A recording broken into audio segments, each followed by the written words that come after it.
Olá para você de toda a Baixada Santista, começa agora mais um Embaixada Brasil, seu viés político para toda a região. Você pode acompanhar este e outros programas também em nossas redes sociais, Facebook e YouTube. É possível também acompanhar pelos sites das duas TVs, tvpaulo.org.br e tvunisantos.com.br. Hoje aqui nos estúdios recebemos o pré-candidato a deputado estadual pelo PDT, o doutor Márcio Aurélio Soares, ele que também foi candidato nas últimas eleições municipais da cidade de Santos pela mesma sigla. Seja bem-vindo, Márcio. Muito obrigado, Valentim. Mais uma vez estar aqui no seu programa e aberto ao debate, à conversa. Eu me intitulo assim um grande conversador, não no sentido pejorativo, viu? Mas no sentido de gostar de conversar. E gostar de escrever também, sou um grande escrevinhador, não um escritor profissional. Mas a vida, a relação com a sociedade, com os amigos, te compele a umas boas conversas, né? O Márcio é colunista da Folha de Cubatão, assim como a nossa outra convidada de hoje, a doutora Raquel Balseiro. Seja bem-vinda, Raquel. Obrigada por mais um convite. Estou aqui para falar de uma coisa também que eu sou apaixonada, que é ciência política, então acho que o debate vai ser bastante interessante. Para quem não sabe, professora Raquel Balseiro está da aula de Ciências Políticas na Faculdade Lusíada, né, Raquel? Sim. Embaixada Brasil volta daqui a pouquinho. O Embaixada retorna para dar início ao programa, como já dissemos lá na abertura. O convidado de hoje é o doutor Márcio Aurélio Soares, ele que está à frente do PDT de Santos e é pré-candidato a deputado estadual pela legenda. Bem, Márcio, um prazer recebê-lo mais uma vez. A sua candidatura era algo que o meio político, principalmente da cidade de Santos, esperava. O PDT vai lançar um candidato, não vai? O Márcio Aurélio teve uma participação expressiva nas últimas eleições municipais e parece que definiu-se, né? Márcio Aurélio, pré-candidato a deputado estadual pelo PDT. Como ocorreu essa definição, Márcio? Olha, a gente parte da premissa que política não se faz sozinho. Se faz a partir de um conjunto de ideias, de um conjunto de pessoas, né, pensantes. Nesse sentido, a gente se colocou à disposição à Prefeitura de Santos e ali nós demos um grande passo na construção do trabalhismo e do PDT, Partido Democrático Trabalhista. Construímos uma grande militância, pessoas bastante bacanas, assim, que veem a necessidade de participar da política como agente ativo, né, crítico como cidadão. E o nosso grupo achou por bem que nós teríamos que, naturalmente, como partido político, participar das eleições este ano. Nós não temos metas individuais, nós temos metas de grupo, né, e de partido, como eu disse. Portanto, chegamos à conclusão que deveríamos todos ser candidatos. Então, nós estamos aqui reunindo companheiros e companheiras de toda a Baixada Santista. Hoje nós já temos, posso lhe afiançar, o PDT de Mongaguá, o PDT de Santos, o PDT da Praia Grande, e estamos acumulando com os PDTs de outras cidades para formarmos, então, um coletivo que nós estamos dando o nome de Raiz Trabalhista, onde eu serei o porta-voz desse coletivo para representar todo o grupo dos trabalhistas da Baixada. Raquel Balseiro. Bom, eu gostaria de saber, na verdade o PDT tem uma tradição muito grande com relação ao trabalhador mesmo. E existe alguma pretensão, né, havendo esse coletivo, vocês conseguindo ter uma boa bancada no Congresso Estadual, para que vocês consigam melhorar as leis trabalhistas aqui do Estado? É fundamental, porque a reforma trabalhista estadual e as municipais foram consequências da reforma trabalhista no Congresso Nacional. Sim. Né? Se colocou a necessidade de uma reforma das relações de trabalho com o capital, com o empregador, no sentido de estar se criando mais emprego, era o que eles prometiam. Na verdade, se mostrou não só inócua, né, como destruiu, né? E a gente está vendo as consequências disso aí, né? Hoje você tem mais gente desempregada do que até antes. E ainda acabou de esfacelar a Previdência Social. Ora, se a Previdência ela exige a contribuição do trabalhador, do empregador e do governo, se você não tem trabalho com carteira assinada, uma previdência que já estava deficitária, ela acaba ainda se tornando mais deficitária. E a reforma precarizou o trabalho, porque se ele admite a contratação temporária e até eventual sem a carteira de trabalho, você está precarizando, você não está dando garantia nenhuma para esse trabalhador, especialmente os jovens. Ah, vou te contratar só 2 horas durante o almoço.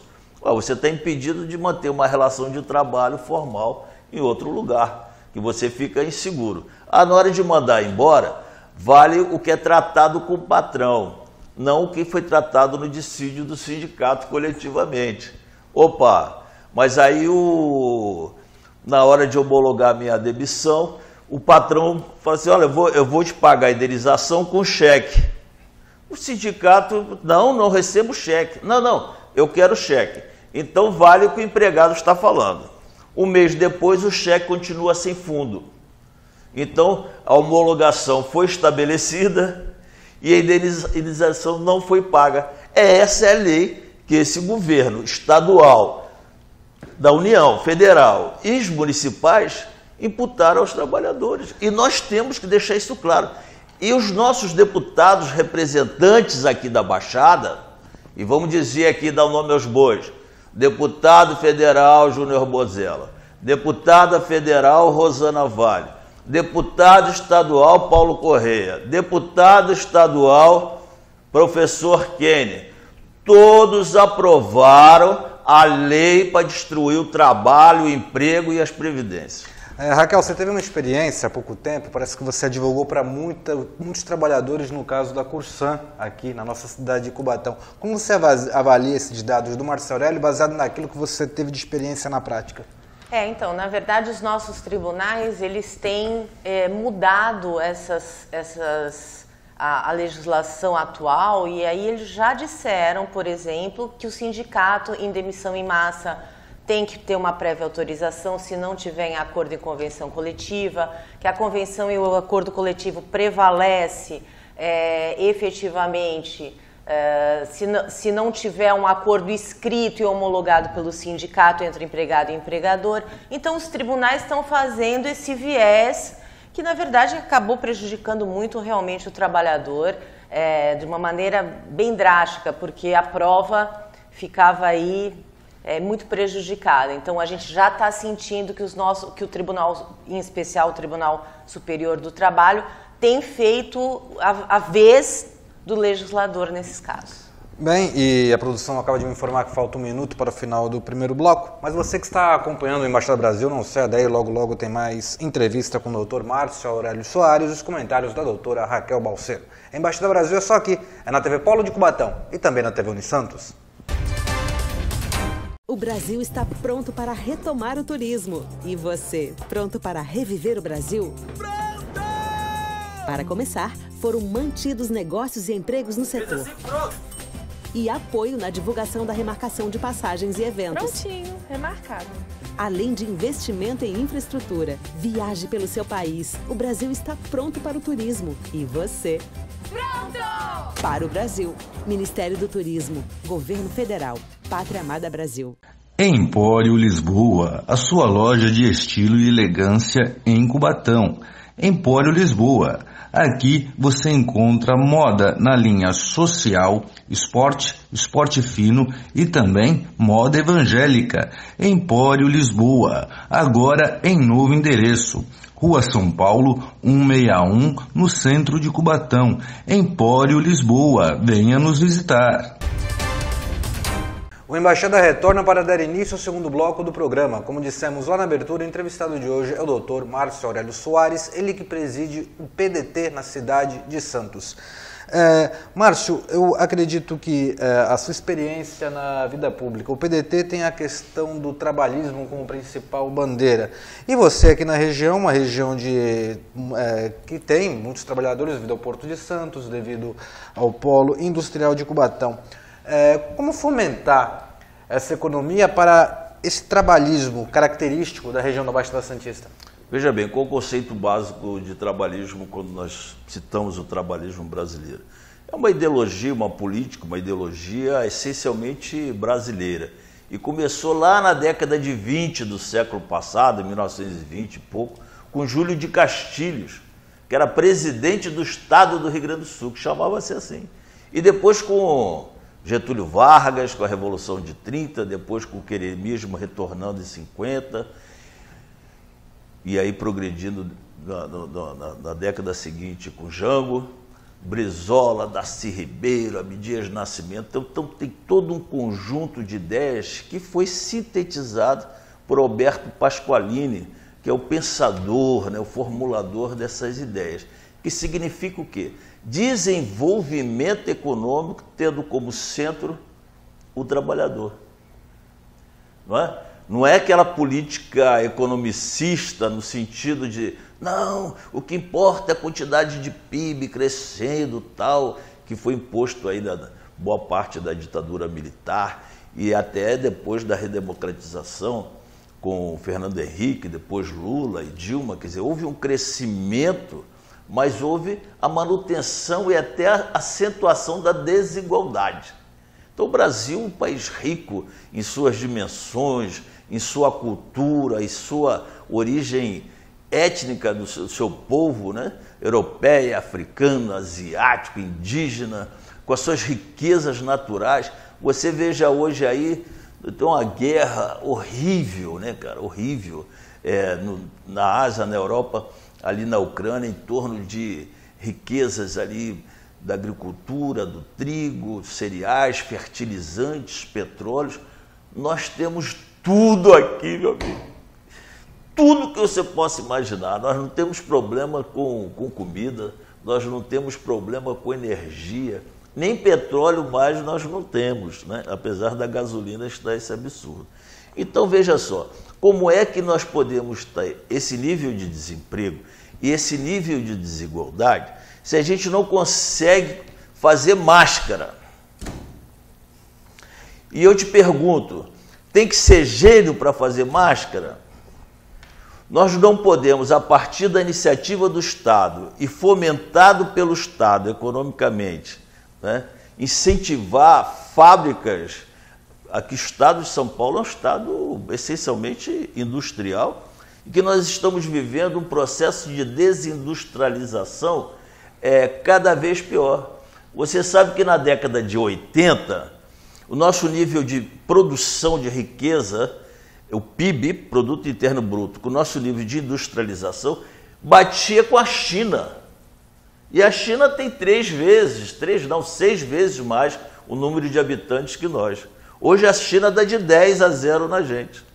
Por quê? Nós permitimos que fecharmos essas fábricas para comprarmos de fora, especialmente da China. Doutora Raquel. Essa questão que o senhor acabou de levantar é uma questão mundial, né? Não atinge exclusivamente o nosso país. Eu acho que nós precisamos de políticas públicas, de desenvolvimento de algumas questões, de fábrica de base, que é de primeira linha, para que esses empregos efetivamente sejam consistentes, porque eu acho que é um fenômeno da globalização que a gente não tem como voltar atrás, mas o governo tem como ter outras linhas de desenvolvimento de algumas frentes de trabalho para poder suprir essas necessidades, porque sem isso realmente vai ficar bastante complicado. Concordo, se você me permite, com a doutora Raquel, não podia discordar com a sempre sua intervenção inteligente. Se nós pensarmos, por exemplo, numa Alemanha disputando com os Estados Unidos, com uma Dinamarca disputando com uma Suécia, todos os níveis de necessidade básica deles já estão cumpridos. Nós temos muita gordura para queimar, nós temos muito emprego para criar. Você veja que metade da nossa população sequer tem esgoto encanado. Sim. Você veja que nós temos aí 10 milhões de déficit habitacional no nosso país, na nossa região, né? 1/3 da cidade de Santos e 1/3 da Baixada vive em condições de alta vulnerabilidade social. Então, você implementar políticas que venham a sanear o ambiente, que tenham reflexo na educação, que tenham reflexo na saúde e que desenvolva a pessoa e dê emprego para a pessoa, para que ela tenha uma vida digna, isso é possível, isso é plenamente possível.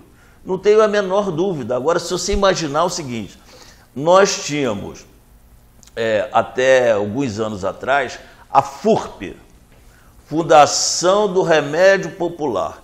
É uma indústria do Estado que embala os remédios, rotula os remédios, encapsula os remédios e distribui gratuitamente. Ora, 87% dos remédios que nós usamos regularmente vem da Índia ou da China.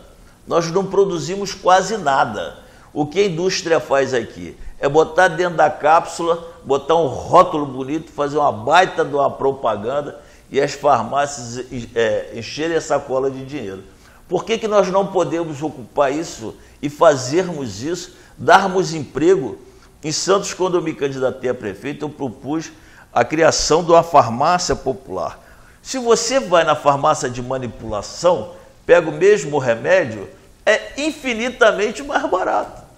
E se você cria através de uma economia solidária, não precisa o Estado ser o dono da fábrica do remédio necessariamente a nível local. Você faz a importação desse medicamento em grandes lotes, cria-se uma cooperativa solidária através dos princípios de economia solidária, onde todos são donos e todos participam da produção e da administração. Existem exemplos no mundo inteiro. 30% da economia em Barcelona é baseada nesse princípio, e você distribui a um preço infinitamente menor na ponta, nos postos, nas unidades de saúde. Por que não fazem isso? Por que não fazem isso? Isso é uma pergunta que nós temos que nos fazer. Sabe por quê, meu amigo, minha amiga? Porque sai barato.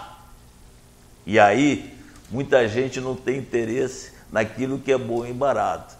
Muita gente tem interesse naquilo que é muito caro, e você sabe por quê. E nos compele a pensar o porquê que isso acontece, porque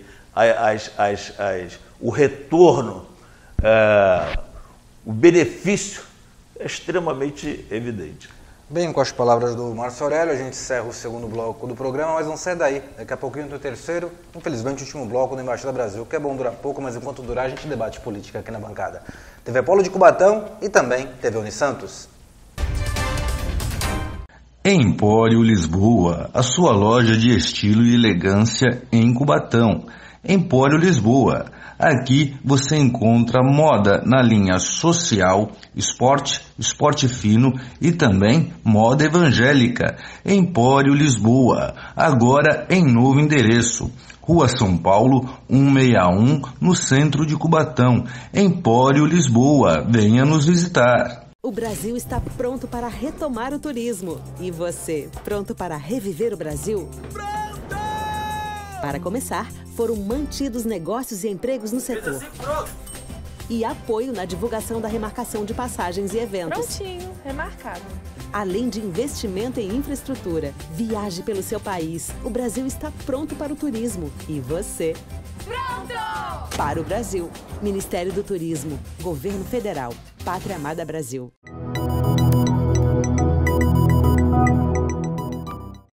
Hoje vamos falar sobre a segurança e a transparência das eleições. A urna eletrônica não é conectada à internet. Nunca foi comprovada nenhuma fraude.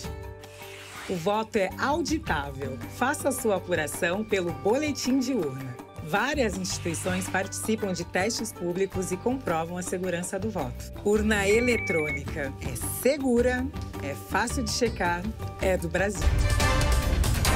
O Embaixada retorna para dar início ao terceiro, porém último bloco do programa. Como dissemos lá no começo, o entrevistado de hoje é Márcio Aurélio Soares, ele que acabou por oficializar a sua pré-candidatura a deputado estadual aqui em São Paulo. Bem, a doutora Raquel inicia o bloco com uma pergunta. Eu gostaria de saber se o PDT conseguiu, ou pelo menos pretende conseguir, ter uma bancada ou os 30% necessários de mulheres, né? Porque eu tenho ouvido muita reclamação dos candidatos da dificuldade de trazer mulheres para suas legendas. O senhor atribui isso a quê? especificamente? Olha, o PDT é o primeiro partido no país fundado em 1980, dia 26 de maio, por Leonel de Moura Brizola, que tem em seu estatuto, desde lá, 1980, portanto, há 42 anos, a necessidade estatutária de 30% de representação das mulheres. Grande parte das nossas executivas estaduais e municipais é composta de 50% das mulheres. Nós temos um órgão de mulheres chamado AMT, da qual a doutora Alcione Marinho de Moura é vice-presidente estadual e presidente de Santos, a nível nacional, Ação da Mulher Trabalhista, que ocupa a vice-presidência nacional do partido, obrigatoriamente, estatutariamente, a vice-presidência dos estados e a vice-presidência de todos os municípios. Portanto, a AMT é um órgão e tem verba própria, não é? Que é administrado só pelas mulheres. O nosso presidente, Carlos Lupe, faz questão, nossa presidenta nacional, é Miguelina Vecchio Gaúcha, a nossa presidente estadual aqui, a Gleide Sodré. São mulheres poderosíssimas, inteligentíssimas, têm uma atividade, uma militância intensa, o nosso partido da Rosa Empunhada. Por mais mulheres na política, doutora Raquel Balseiro tem um minuto. Então, eu acho que realmente é uma questão muito importante que as mulheres se candidatem, participem da vida pública de um modo geral, porque é só assim que a gente vai conseguir ter políticas públicas mais efetivas contra a violência contra a mulher, assédio sexual contra a mulher nas relações de trabalho, que a gente tem visto que, por incrível que pareça, isso tem aumentado cada vez mais, né? A violência doméstica, que é uma questão de extrema importância, porque as mulheres sofrem violência psicológica, moral, patrimonial, física, política. Na verdade, hoje é crime praticar violência política contra a mulher, impedir que a mulher se manifeste politicamente. Então, nós precisamos de mais mulheres para que a efetividade disso aconteça e as mulheres se sintam mais protegidas. Bem, eu fui convidado pelo Márcio Aurélio a estar em sua casa, lá em Santos, onde ele recebeu o Antônio Neto, presidente municipal do PDT de São Paulo. Ambos os presidentes debateram o PDT e o apoio do Antônio ao Márcio em sua pré-candidatura. Vamos ver um trecho como foi. Bem, pessoal, vocês que estão acompanhando o Embaixada Brasil, o dia de hoje é importantíssimo para a sigla para o PDT. Estamos aqui na casa do Dr. Márcio Aurélio Soares, ele que é presidente do PDT municipal aqui do Diretório de Santos, está recebendo um outro presidente, que é o doutor Antônio Neto. Então vamos saber o que é que essa reunião da sigla, a sigla da Rosa Empunhada, né, tem de novidades aqui, tanto para a capital como aqui para a Baixada. Vamos começar pelos visitantes, vamos fazer as honrarias da casa. Doutor Antônio, o que o doutor Márcio cabe essa visita tão ilustre sua aqui hoje? Bom, primeiro é um prazer vir aqui conversar. E aqui nós sabemos que tem um projeto Raízes Trabalhistas, a gente vem discutir aqui o futuro do partido, as candidaturas a deputado federal, a deputado estadual, nossa pré-candidatura do presidente Ciro Gomes, nosso candidato Elvis César, temos também um pré-candidato ao Senado, que é Aldo Rebelo, ou seja, debater aqui como é que vamos trabalhar nossas chapas, sejam elas majoritárias ou proporcionais, aqui na Baixada Santista. Bom, Márcio, então parece que você tem uma novidade aí, né, para quem está assistindo a Embaixada, e parece que o PDT vai ser representado aqui na Baixada nessas eleições a nível estadual, né? Sim. Primeiro é uma alegria enorme, né? Pessoalmente, receber um amigo em casa tão afetuoso, tão carinhoso, acolhedor, como é o nosso companheiro Antônio Neto. E segundo, pelo respeito partidário, pelo discurso, pela liderança que ele representa aqui no Estado, a sua força, né, de muitos anos de militância. E nós aqui não podíamos fazer feio diante de uma liderança dessa, de um partido tão importante que se resume na história do Brasil. O PDT é a história do Brasil, que vem lá da década de 30 com Getúlio Vargas, depois que a gente sabe com Jango, Darcy Ribeiro, Brizola, e a gente tem aí muitos frutos para colher e nós estamos trabalhando arduamente. A nossa ideia, a gente já vem com um grupo do PDT e com um trabalho de mídia chamado Raiz Trabalhista, tanto no YouTube quanto no site e nas redes sociais. Então a gente quer manter e ampliar esse trabalho, trazendo mais companheiros e compor uma bancada, uma candidatura coletiva aí, com 10, 12 companheiros e dando uma cara nova à política. Contra o político antigo, tradicional, mas sempre ao lado da verdadeira política, que é essa que nós fazemos aqui com o nosso companheiro Antônio Neto. E tem uma representatividade da maior cidade da Baixada Santista no partido com o seu presidente, acho que engrandece muito o partido, né, Antônio? Com certeza. O partido precisa, efetivamente, de ter representações em todas as áreas. A Baixada Santista não pode ficar atrás. Por isso é muito importante, em especial aqui no Diretório de Santos, essa conjugação da montagem de uma chapa coletiva, o Raiz Trabalhista, para nós será fundamental para alavancar a candidatura presidencial, governamental e também do Senado. E aí, para que possa ter representação na Assembleia Legislativa e também apoiar os candidatos a deputado federal, que nós vamos ter que ter também uma boa bancada federal para mudar os rumos do Brasil e fazer as mudanças que o Brasil tanto clama. Bom, é o PDT da capital de Santos unindo forças, projetando tudo aquilo que almeja nas próximas eleições a nível estadual que acontecem no final de 2022. A Embaixada Brasil é só aqui, é na TV Polo de Cubatão e também na TV Unisantos. Bem, como vocês puderam acompanhar, né, o Márcio recebeu o presidente do Diretório de São Paulo, Antônio Neto, em sua casa. Foi uma boa reunião, né, Márcio? Foi excelente papo, uma boa conversa. Lembrando que o apoio não está estrito à minha pessoa nessa pré-campanha, né, nessa pré-candidatura, mas sim a todo o grupo do PDT, da Baixada Santista, especialmente essas cidades que já estão conversadas conosco, como a Praia Grande, Mongaguá e Santos, representando o coletivo que nós estamos dando o nome de Raiz Trabalhista, que já é o trabalho que nós fazemos nas mídias, como é o portal www.raiztrabalhista.com.br e nossos canais nas redes sociais, inclusive o YouTube. E quero aproveitar o seu programa para agora, nessa sexta-feira, dia 14, eu vou lançar o meu livro, chama-se Plantador de Tâmaras, na Casa da Madeira, Júlio Conceição, 169, em Santos, às 19 horas, onde nós queremos receber os amigos e todos vocês em casa estão convidados para um breve coquetel, uma palestra, um bate-papo, uma apresentação do apresentador aí, Luciano Fatioli, para brilhantar aí essa noite bacana. Conto com vocês lá. Raquel também que é escritora, por favor, Raquel. Bom, é sempre importante, né, ter alguém mais lançando livro, né, fazendo com que a nossa literatura cresça, fazendo com que a gente consiga ter visões diferenciadas, sempre um lançamento. Eu digo que escrever um livro é uma experiência única, eu já escrevi, e acho que é algo que todo mundo deveria um dia conseguir fazer. Mas o meu recado aqui é que as pessoas leiam, escrevam mais, porque a nossa língua portuguesa está sendo muito judiada. Então, o meu recado é esse e parabenizar o pré-candidato pelo lançamento do livro. Muito obrigado. No meio de 2 escritores e 2 doutores, encerro o Embaixada Brasil de hoje. Até a próxima.